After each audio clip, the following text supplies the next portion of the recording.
Hello, my name is Jennifer Wise. I'm a member of Holy Spirit Catholic Community here in Pocatello. Many of us only hear a psalm or part of a psalm once a week at Mass, sung between the first and the second reading. Some of us hear it maybe every day. Others use the psalms for their own devotions. But what are they all about? Where do they come from?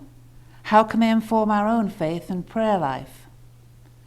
This is the first of a series of presentations that we're doing on the Psalms. Today we're going to look at the Psalms in Israel's worship, that is, in the Hebrew Scriptures. Next, Thomas Smith will discuss the Psalms in Christian worship. And finally, Deacon Scott will talk about the Psalms and personal prayer. I intend to begin by describing the characteristics of Hebrew poetry. Then we'll look at the structure of the book of Psalms, the different types of psalms that we find in it, and how they were used in Israel's worship. And then finally, very briefly, the theology that they contain. So basically what we're doing here today is Psalms 101, but very basically. First, I want to show you a timeline of the Old Testament history so that you're clear what I'm talking about. I'll mention the monarchy, I'll mention the exile, the post-exilic period, and some people are not too clear on exactly when these happened. So I've highlighted the period that concerns us. It begins with the united monarchy, which began with Saul and David. It takes us down through the pre-exilic period, the exile, from 586 to 539 BC, because remember the Old Testament counts backwards, and then through the post-exilic period when Palestine was resettled and was under Persian rule. So if I mention these periods, you'll have some idea of where they come. There are a number of poems and songs in the Hebrew Scriptures. For example, the Song of the Sea after the Exodus, when the people have gone through the waters, and they break into song. Sing to the Lord, for great is his triumph. Horse and rider he has hurled into the sea. And I have to tell you, when I was teaching, the children said they thought God was awfully mean for drowning all those poor horses. But this is a song of triumph that we hear here. There's Hannah's prayer in 1 Samuel 2, sections of the prophets, the book of Job, some of the wisdom literature. All of these are poetry in addition to the Psalms. Now, when we open a book of poems, we know they are poems. We know it's poetry because of the way they're set out and the kind of language they're using.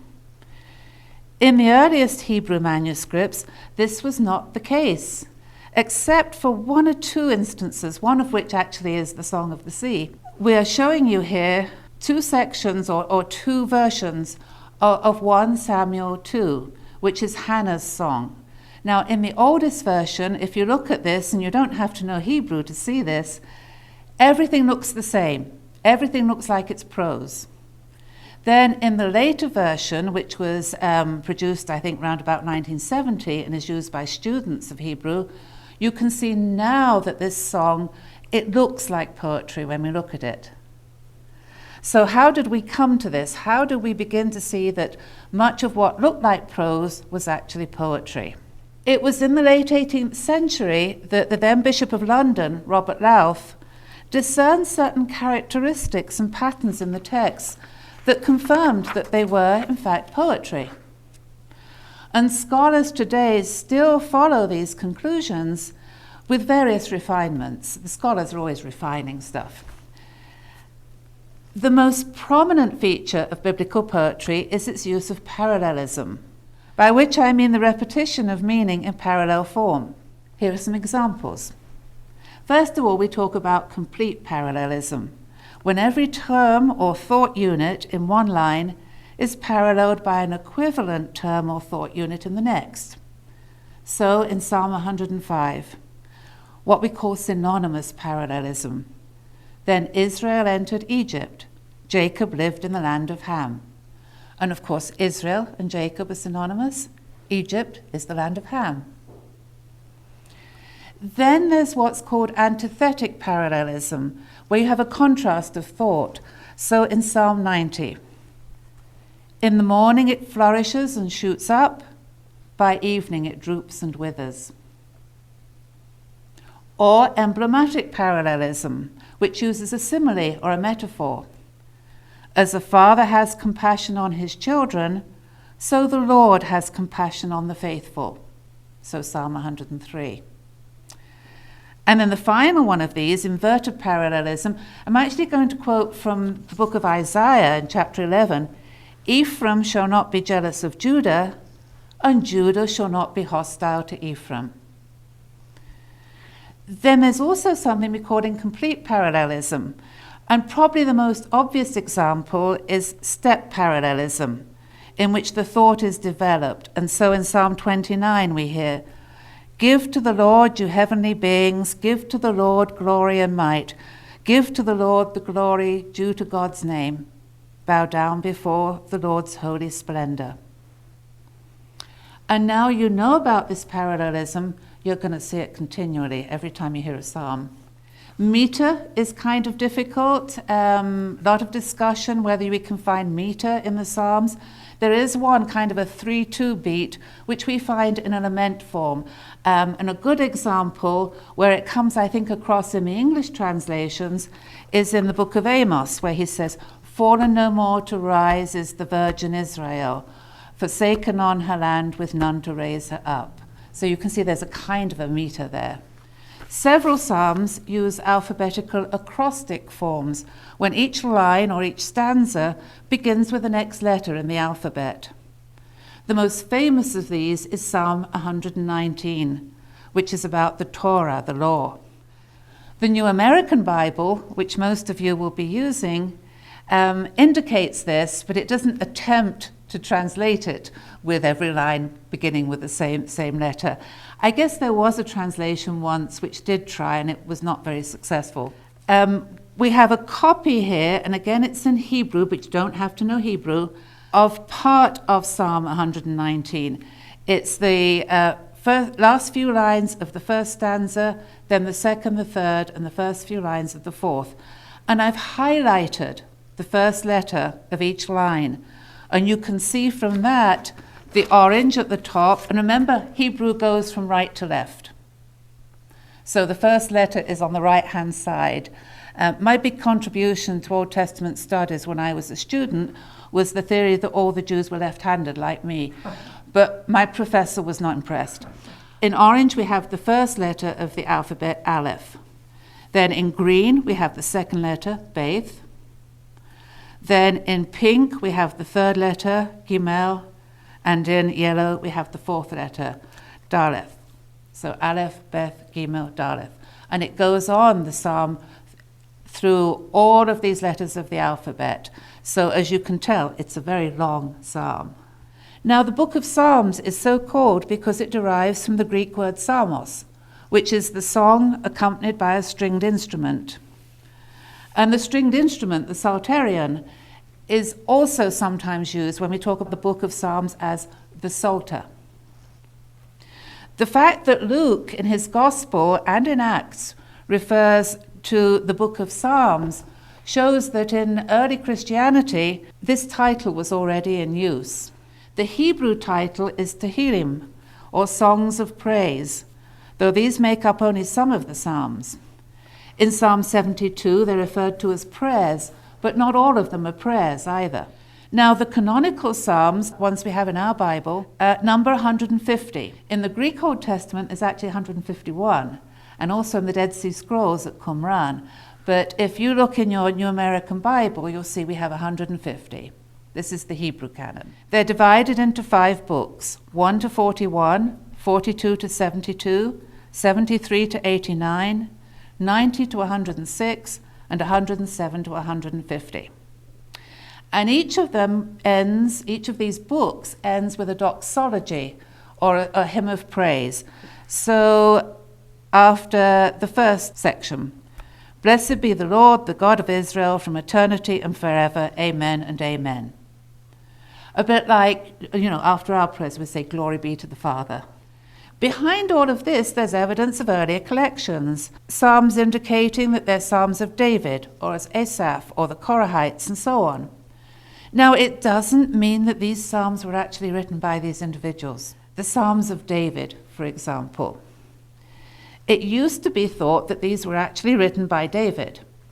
And 1 Chronicles, which was a book written after the exile, emphasizes the reign of David and the legitimacy of his time, the line of his descendants, the origins of worship, which he says go back to David, who brought the ark to Jerusalem and set up a cultic center there with music and song. And you can find the account of that in 2 Samuel 6.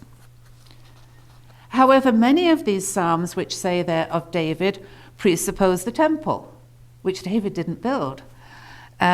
They have post-exilic thought and language in them. So probably if a psalm says to David or of David, we're meant to think that it belonged to the royal collection or came from the palace archives. Some of these psalms of David are actually ascribed by later editors to things that happened in his life, so Psalm 51. But these are later interpretations or additions, if you like. Psalms 42 to 83 don't use God's name of Yahweh. They talk to him of him as Elohim. Some say that this was to avoid saying God's name in the post-exilic period, that the editors of the Psalms substituted Elohim for Yahweh. Others say, no, this shows these psalms came from the northern part of the kingdom because that was the name they used for God there, in which case they would be pretty early, they would be pre-exilic psalms. But scholars are kind of divided on this, as scholars often are. There are duplicates. Psalm 40 reoccurs as Psalm 70. There's also a group called the Songs of Ascents in Psalm 120 to 134. The dating of them is very widespread, probably from about 1000 BC down to the 300s. Probably the oldest psalm we have is Psalm 29, which is possibly borrowed from a Ugaritic poem about the god Baal. Now, Ugarit was a Canaanite city in Syria, which went into decline about the time of the Exodus, but which left behind a vast library of writings. As for the later fivefold division of the Psalms, it was probably for liturgical purposes, corresponding to the books of the Pentateuch, the first 5 books of the Bible. But as John Barton says in his History of the Bible, in short, the Psalter's a mess. As to how they were used, I'll come back to that later, but first I want to talk about the types of psalm. In the 1920s, a German scholar, Hermann Gunkel, initiated modern psalm study when he applied his knowledge of the ancient Near East to the Psalms and established there are certain main types. And his classification lies at the basis of psalm study today. Now, the first type were hymns. Hymns in praise of Yahweh. These, he said, were either choral or they were solo, and they were used in worship. So, for example, Psalm 66. Shout joyfully to God, all you on earth. Sing of his glorious name. Give him glorious praise. In these, God is praised for what he's done in creation and on behalf of Israel. I'm just going to read you just a few verses of one of these hymns. And this actually is Psalm 29, our oldest psalm, which is a hymn. It begins, give to the Lord, you sons of God. Give to the Lord glory and praise. Give to the Lord the glory due his name.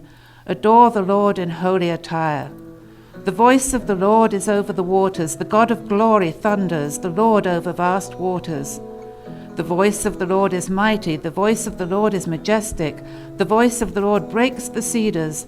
The Lord breaks the cedars of Lebanon. The voice of the Lord twists the oaks and strips the forests. In his temple all say, glory. Now, a subcategory in these psalms are termed songs of Zion because they're concerned very much with Jerusalem, and also songs that celebrate God as king. The second type of psalm is the communal lament. In these, calamity is seen as threatening the well-being of the community as a whole. Sigmund Mowinckel, in his book Psalms in Israel's Worship, says, when war, defeat, imprisonment, epidemics, drought, famine, locusts, and similar public disasters occurred or threatened, a public fast day would be proclaimed.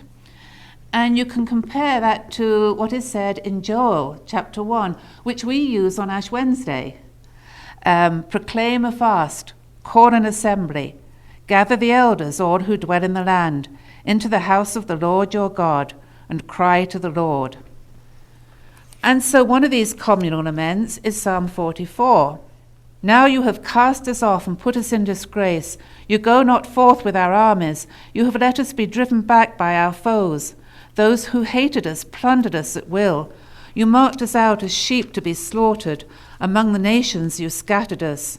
You sold your people for no great price. You made no profit from the sale of them. You made us a reproach of our neighbors, a mockery and scorn of those around us. You made us a byword among the nations. And so it goes on. Obviously some defeat in battle or maybe who knows what's been going on here. But at the end it says, arise, help us, redeem us for your kindness' sake. So a very typical communal lament. Then we have the royal psalms. And in their literal historic meaning, they must, of course, all be pre-exilic because they're talking about the reigning king. And after the exile, there were no kings as such. They were now governors put in place. The king had a very intimate relationship with God, with Yahweh. He was regarded as his vicegerent, by which I mean he did God's work, if you like, on behalf of the people. He played a leading role in worship. In fact, in some aspects, the temple was also the royal chapel. Much as those of you who watched the funeral of Prince Philip, and I know some did, it took place in the royal chapel at the castle. Well, the temple, in a sense, also served that kind of purpose for the monarchy. These psalms celebrate various royal occasions and ceremonies. The anniversary of the founding of the dynasty, enthronement, a royal wedding, return from battle, or an anniversary. And they were preserved after the fall of Jerusalem and the exile, when there were no more kings, and took on a kind of a messianic aspect. So, for example, Psalm 72, which I think you might recognize, and is usually classed as somehow celebrating an anniversary of the monarchy. May he endure as long as the sun, and like the moon through all generations. He shall be like rain coming down on the meadows, like showers watering the earth. Justice shall flower in his days, and profound peace till the moon be no more. May he rule from sea to sea and from the river to the ends of the earth. His foes shall bow before him, and his enemies shall lick the dust. The kings of Tarshish and the isles shall offer gifts. The kings of Arabia and Seba shall bring tribute. All kings shall pay him homage. All nations shall serve him. The fourth category is the individual laments. He subdivided these songs into songs of innocence and penitential psalms, and they make up the largest number of psalms in the book of Psalms. Most of them occur actually in the first part of the book. There's a common structure here. The worshipper in distress bewails his plight in figurative language, sickness, anguish, fear of the underworld, waters. The waters have come up to my very neck. Abandonment. My God, why have you abandoned me? His enemies, and so on. He cries for help. He expresses certainty of a hearing from Yahweh, who permits his suffering. Sometimes he makes a vow, and sometimes expresses gratitude to God for hearing him. So, example, Psalm 22. My God, why have you forsaken me? Far from my prayer, from the words of my cry. Oh my God, I cry out by day and you answer not, by night and there's no relief for me. Yet you are enthroned in the holy place, O glory of Israel. In you our fathers trusted. They trusted and you delivered them. To you they cried and they escaped. In you they trusted and they were not put to shame. But I am a worm, not a man, the scorn of men, despised by the people. All who see me scoff at me. They mock me with parted lips. They wag their heads. He relied on the Lord. Let him deliver him. Let him rescue him if he loves him. And then later on in the psalm, we get the vow. I will proclaim your name to my brethren. In the midst of the assembly, I will praise you. You who fear the Lord, praise him. All you descendants of Jacob, give glory to him. Revere him, all you descendants of Israel. He has not spurned nor disclaimed the wretched man in his misery. Nor did he turn his face away from him. When he cried out to him, he heard him. So here we have him saying, yes, God has heard me. Something has happened which makes him think, oh, it's going to be okay. And he says, so by your gift I will utter praise in the vast assembly. I will fulfill my vows before those who fear him. Sometimes in these psalms, they're written almost as if they were in the law courts. There's a plea for justice. There's the language of law in them. Sometimes there's a confession of sin, and these are the penitential psalms. And the most famous one is Psalm 51. I'll just read the first verse.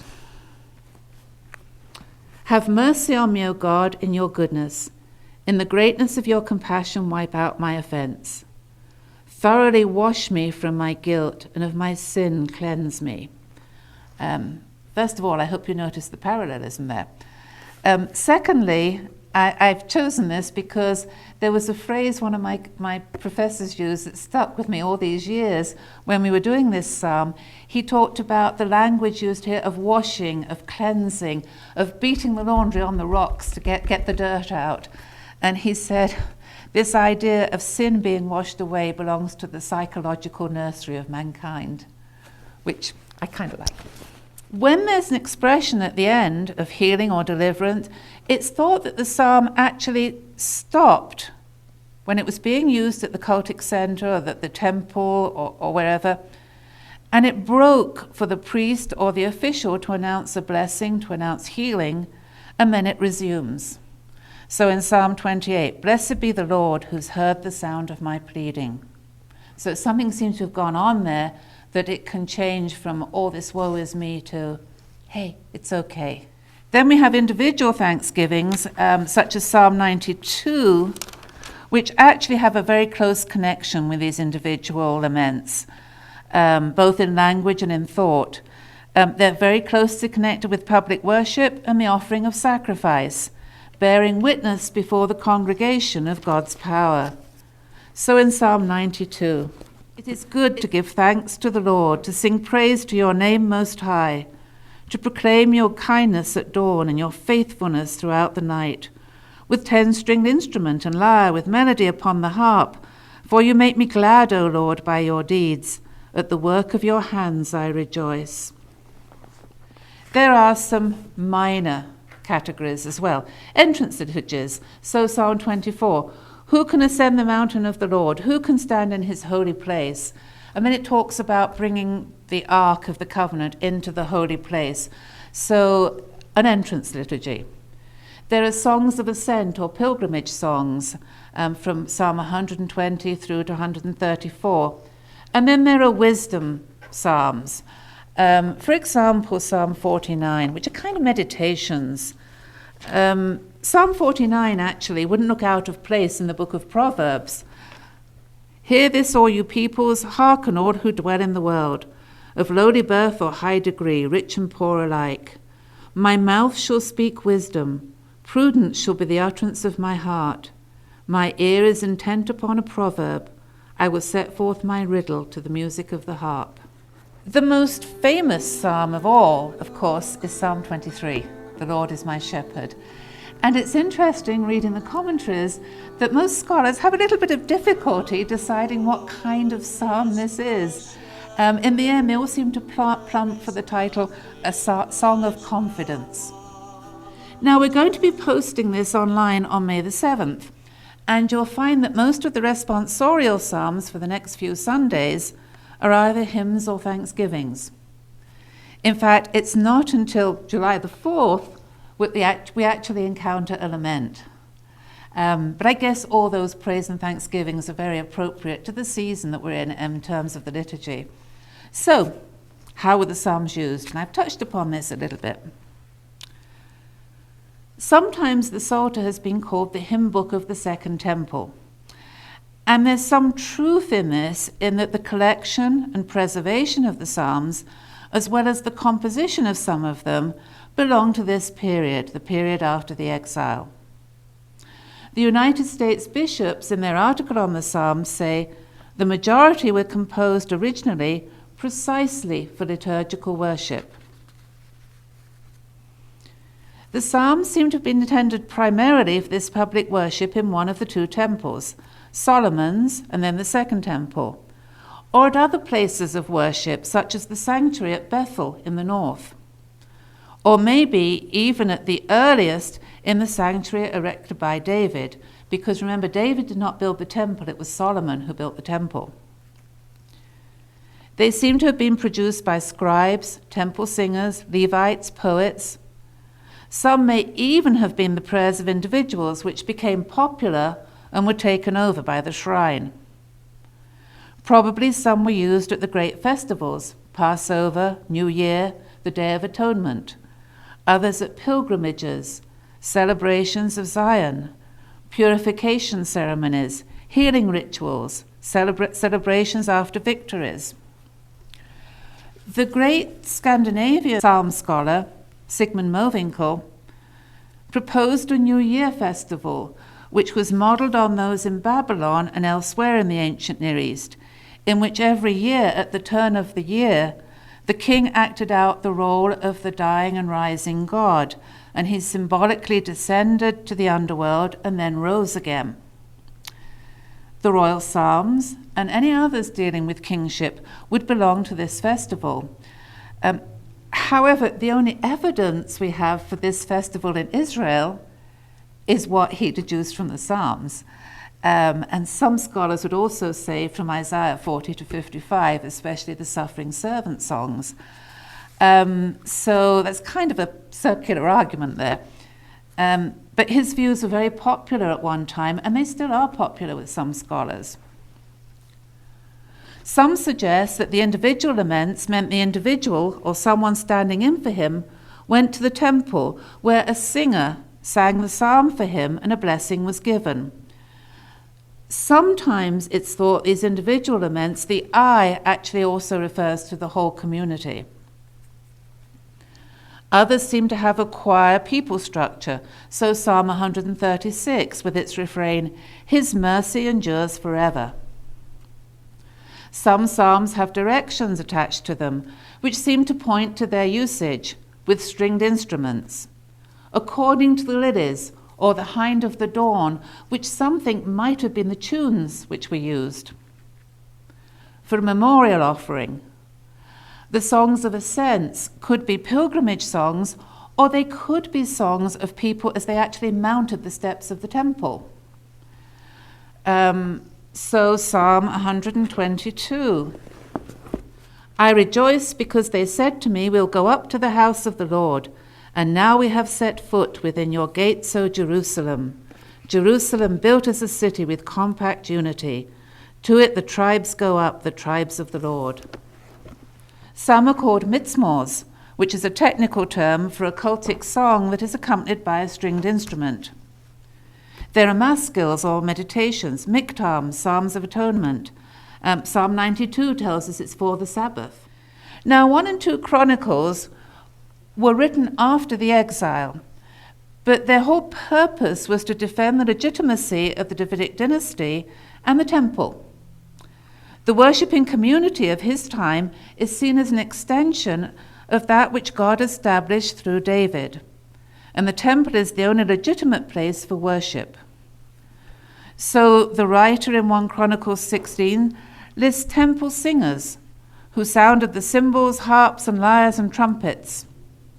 And again in chapter 25, he lists the temple music personnel, which he traces right back to the first temple. In 2 Chronicles 5, we actually have a description of the temple musicians singing a verse from Psalm 136. Give thanks to the Lord, for he is good, his mercy endures forever. And in Psalm 68, we hear about girls playing the tambourines. There are some oddities here. Psalm 119, that long, long psalm about the law, seems to have been for reading rather than for recitation or singing, so people could reflect upon it. So what about the theology of the Psalms? Well, the book of Psalms is a kind of microcosm of the Old Testament in general. They share many theological ideas coming from many diverse periods. For the Psalms, over 600 years, as of course the Old Testament is for over hundreds of years. Because of this, we can't talk about a coherent whole, but we can discern a number of themes that are found throughout the Old Testament. The nature of God, God's creation of the universe, God's relation to human beings. They use the language of myth, of magic, and poetry to do this. First of all, creation. In the Psalms, God is known through his creation, which he continually keeps in being. It's not a one-off thing. And you can compare for that the wonderful Psalm 104. It's a fairly long psalm. I'll read you just a little bit of it. You send forth springs into the watercourses that wind among the mountains, and give drink to every beast of the field, till the wild asses quench their thirst. Beside them the birds of heaven dwell. From among the branches they send forth their song. You water the mountains from your palace, the earth is replete with the fruit of your works. You raise grass for the cattle, and vegetation for men's use, producing bread from the earth and wine to gladden men's hearts, so that their faces gleam with oil, and bread fortifies the hearts of men. Well watered are the trees of the Lord, the cedars of Lebanon which he planted. In them the birds build their nests. Fir trees are the home of the stork. The high mountains are for wild goats. The cliffs are a refuge for rock badgers. Probably rock chucks. When we think of the creation stories in the Bible, our mind usually goes to Genesis 1, where you see God creating, in 7 days. But there are other variants on this theme. For example, in the book of Job, in chapter 38 following, where God talks about his work in creation, and he says to Job, where were you when I did all of this, And he talks what he did. And it actually contains probably one of my most favorite verses in the Old Testament, when he talks about how the morning stars sang together and all the sons of God shouted for joy. It's a wonderful image of creation. The Psalms refer to another, different account of creation. In the literature from Ugarit, the Canaanite city in Syria, the creation stories include a battle between the god Baal and Yam, god of chaos and the sea, in which Baal prevails. And Baal is described as the one who mounts on the clouds, a description that's actually used of Yahweh in Psalm 68. In Babylonian myth, the god Marduk battles with the goddess Tiamat, she's the baddie, the female, who represents the waters of chaos and whose body he uses to create the world. The same myth occurs in relation to Yahweh's creation of the world in the Psalms. So in Psalm 74 and 89 and elsewhere, speaking of his power over the waters. So Psalm 74, you stirred up the sea by your might. You smashed the heads of the dragons in the waters. You crushed the heads of Leviathan. You brought dry land out of the primeval waters. And then in Psalm 89, you rule over the surging of the sea. You still the swelling of its waves. You have crushed Rahab with a mortal blow. Yours are the heavens, yours are the earth. The world and its fullness you have founded.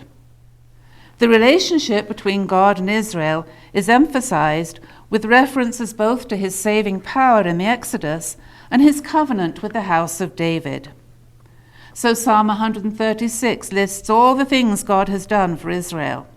In this context, God often appears as a vengeful God, set on destroying Israel's enemies, and yet in others he cares for all the nations. Psalm 89, for example, talks of how God chose David and entered into covenant with him. He chose Jerusalem, his holy city, the site of the temple, which he always defends. And of course the songs of Zion are very much about the temple in Jerusalem. God is holy, greater than the gods of the nations, eternal, a redeemer, just and upright, merciful to the sinner, compassionate, concerned with the poor and needy, a God of steadfast love, which is a covenant word, the giver of law, a rock, a refuge, a fortress, a shepherd. Through this collection that stretches across 6 centuries, one learns what kind of God Israel worshipped, their history, their relationship with him. These are just some of the themes in the Psalter, and they cover a great deal of what the Old Testament as a whole discusses. So some like to speak of the book of Psalms as the Hebrew Scriptures in miniature. In the Oxford Companion to the Bible, Ronan Murphy says, "It contains prayers that can be appropriated for personal use. It also teaches one to pray. The familiarity and frankness of the lament, the enthusiasm of the hymn, the confessional characteristic of the thanksgiving, all of these speak to the human heart before God." And it's this that the next 2 sessions will address. Firstly, as they're used in Christian worship, and then as they're used in personal prayer. Now, usually in these presentations, I recommend a book on the topic for further reading. But I know for the Old Testament, for many people, the Old Testament actually is a closed book in many, many respects, except for what a lecturer at St. John's years ago once said describing her assigned reading at the Easter Vigil. She said, "Well, I know it's one of God's greatest hits." You know, most people know God's greatest hits, the creation stories, Adam and Eve, Abraham, the Exodus and Moses, David maybe. But after that, it gets a little vague. So instead of recommending a book on the Psalms, I'm recommending one on the Old Testament. Reading the Old Testament, the 2nd edition, not the 1st edition, the 2nd edition, by Lawrence Boat.